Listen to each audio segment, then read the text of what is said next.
হ্যাঁ গাইস, কি অবস্থা সবার? ছোট্ট একটি মিনি ব্লগে সবাইকে স্বাগতম। এই মুহূর্তে আমি আছি বাচ্চাদের পার্কে এবং আমি যেটা বসে আছি এটা হচ্ছে একটা দোলনা। এই দোলনাতে বসে বসে আমার মনে হলো যে তোমাদের সঙ্গে আমি কিছু কথা শেয়ার করি। তো প্রথমত বলে নিই, যারা আমার চ্যানেল নতুন আছো তারা অবশ্যই বেশি বেশি করে আমার ভিডিওগুলো দেখবে এবং চ্যানেলটিকে সাবস্ক্রাইব করো।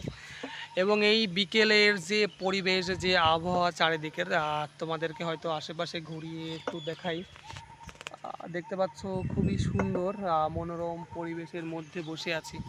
তো হঠাৎ আমার মনে পড়লো যে এত সুন্দর পৃথিবী ছেড়ে আমাদেরকে একদিন চলে যেতে হবে। এই কথাটা যখন আমার হঠাৎ করে মনে হলো, আমার কেন জানি রুহু পর্যন্ত আসলে কেঁপে উঠলো যে এই সুন্দর, এই মায়াবী, এত মায়া, এত মানুষের সঙ্গে ভালোবাসার সম্পর্ক, সেই সম্পর্ক ছেড়ে আমাকে একদিন চলে যেতে হবে। আসলে আমি এটা কি বলবো, যে আমার মানতে অনেক কষ্ট লাগছে।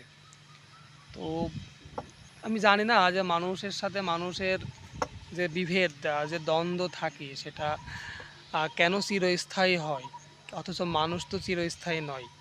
তো এই যে এত সুন্দর একটা পরিবেশের মধ্যে আমি এখন বসে এই কথাগুলো বললাম, এটা এক ধরনের মোটিভেশনালি বলা যায়। তো যাই হোক, অনেক চিন্তা ভাবনা করে দেখলাম যে জীবন আসলে স্বল্পতা, জীবনের যে স্বল্প সময়, এই স্বল্প সময়ে আসলে উপভোগ করে নেওয়াটা সবথেকে বুদ্ধিমানের কাজ।